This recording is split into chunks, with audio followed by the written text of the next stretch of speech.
Hello there. My name is Keith, and welcome to this video. Um, I recently returned from Paris. Jet lag has now subsided, and there's a couple of things I want to talk about. Over the next little while, there's going to be some travel content. We're going to be talking about Paris and a couple of other destinations. We are going to be talking, of course, we are going to get into BTS and the amazing concert, and a lot of things going on with BTS right now. But right now, I wanted to talk about something really special that happened on this trip. Um, sometimes you go on trips and there are things that you look forward to. There's like the different sites, maybe the different restaurants, things of that nature. But then there's the things that you just don't plan for that just pop up. I've been asked over and over again, and understandably, Keith, what was your favorite part of going to Paris? And there's a couple of things that I've been saying. I absolutely loved going to the Louvre. It was probably my favorite tourist attraction. I can tell you that the Eiffel Tower, it was cool to go to, but somewhat underwhelming for myself. I can tell you that one of my new favorite things in life is sitting on a patio and just watching life go by. I've sat on many a patios, but they just do it different in Paris. I think it's as opposed to sitting across from each other, you're just all side sitting, just kind of checking out life. But the one thing that I really appreciated about being in Paris, and the one thing that I keep coming back to, is meeting this incredible human being right here, this wonderful woman by the name of Sheri. Now, Sheri and I do have something in common, is that we both absolutely love BTS. And you can tell by this picture here in the background is Jungkook, one of the members of BTS. So let's talk about this. So it was a Friday, July 17th to be exact, the first day of BTS's 2 night stint in Paris, and happened to be in a mall and happened to meet Sheri. And she noticed Jungkook and she's like, "Hey, it's Jungkook." So I'm like, "You know Jungkook?" Like, not know him personally, but you know who he is? And she's like, "Yeah." She's like, "I'm a big fan." And we start talking about this. So we start talking about who our BTS bias is, aka who our favorite member is, start talking about songs and what have you. Coming to find out that she has made the trip from her home country to Paris to see BTS. So all of that sounds great. All that sounds exciting until you realize that her country is in the middle of a war right now. Then it takes a different tone. Um, this isn't just about coming to see a concert for her. It's kind of like escaping the chaos of her life. And my heart really went out to her, because obviously we all are dealing with things. But I mean, here in Canada, I don't have the concern of waking up and worrying about war and things of that nature. Flooding, maybe. Tariffs, definitely. But war, not so much.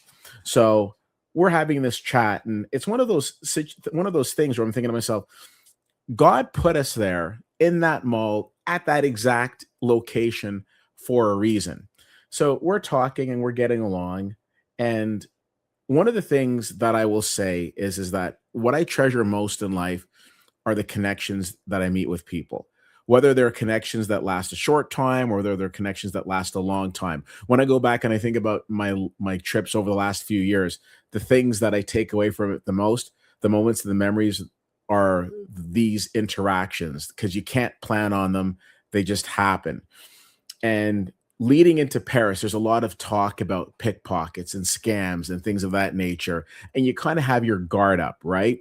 But then you come across somebody like this and you just have like this natural, conversation and natural flow with them.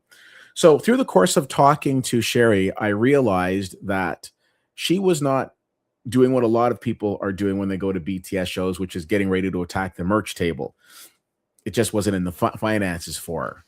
And there's this thing that you see at BTS shows. They're called these BTS light sticks. They go for about 100 Canadian, and basically they light up with the lighting of the show. It's like synchronized lighting, if you will. And it's cool. Maybe you're all watching this like saying, "Yeah, Keith, that's been around for a long time." It's new to me, when I was watching Prince and not Michael Jackson, excuse me, Prince and Janet Jackson and these different artists, we didn't have synchronized light sticks. So this is new. I'm having a good time with this. So I had actually ordered one of these light sticks a couple of months before going to Paris because I wanted to have a light stick. I wanted to be ready. I mean, if butter comes on, I want to be able to have it. Dynamite comes on, and so on and so forth. So I'm talking to my new acquaintance Sheri here, coming to find out that she doesn't have a light stick. Well, that didn't seem right to me. So I reached into my over the shoulder bag and I presented her with my light stick. And I said, I want you to have this. And she's like, no, no, I can't take that. Don't be silly. I'm like, no, no, I want you to have this. And then she teared up a little bit. I'm not going to say I teared up a little bit. There was dust in that mall, quite frankly. So there might have been something in my eye. We had a nice embrace. We took this picture and we've been in touch ever since. And I the cost of the light stick is isn't important. What was important is just this wonderful moment, this wonderful connection that we had. We've stayed in touch, and I'm really happy that we've been able to. And it's like we're bonding over our love of BTS, and I'm okay with that. Sherry's a very very lovely human being, and I went out and I got myself another light stick. So now Sherry and I both have our own like light sticks now. Um, People will ask, well, Keith, why in the world did you give your light stick to this random stranger? And there's really three answers to that. The first answer is that because it 100% felt like the right thing to do. There is no number two. Things always sound better in threes. And number three is that because my mother is always watching. And that's the type of person that my parents raised me to be. I have so many blessings in my life. Is my life perfect? Far from it. But when you're put in a position to do something nice for somebody else, I think you have to. Of course, I have friends who are watching this now who are going to say, "Oh, so you're giving people light sticks? I guess the popcorn's on you next time," and I'll deal with that. Listen, Sherry is a wonderful human being. We had a really nice moment, and again, with all of the cynicism and the skepticism and how we all feel guarded when we travel, it was just refreshing to come across somebody that we had this crazy connection with over this group with, and from that be able to understand and see that we've got other things in common as well. So I absolutely love the fact that I got to share this moment with her. And I will go back and I will tell you that yes, I absolutely loved going to the Louvre. It's an incredible tourist attraction. And yes, I do think the Eiffel Tower, while cool to see, somewhat underwhelming. And absolutely, if there's a patio, feel free to reach out to me. I will be there.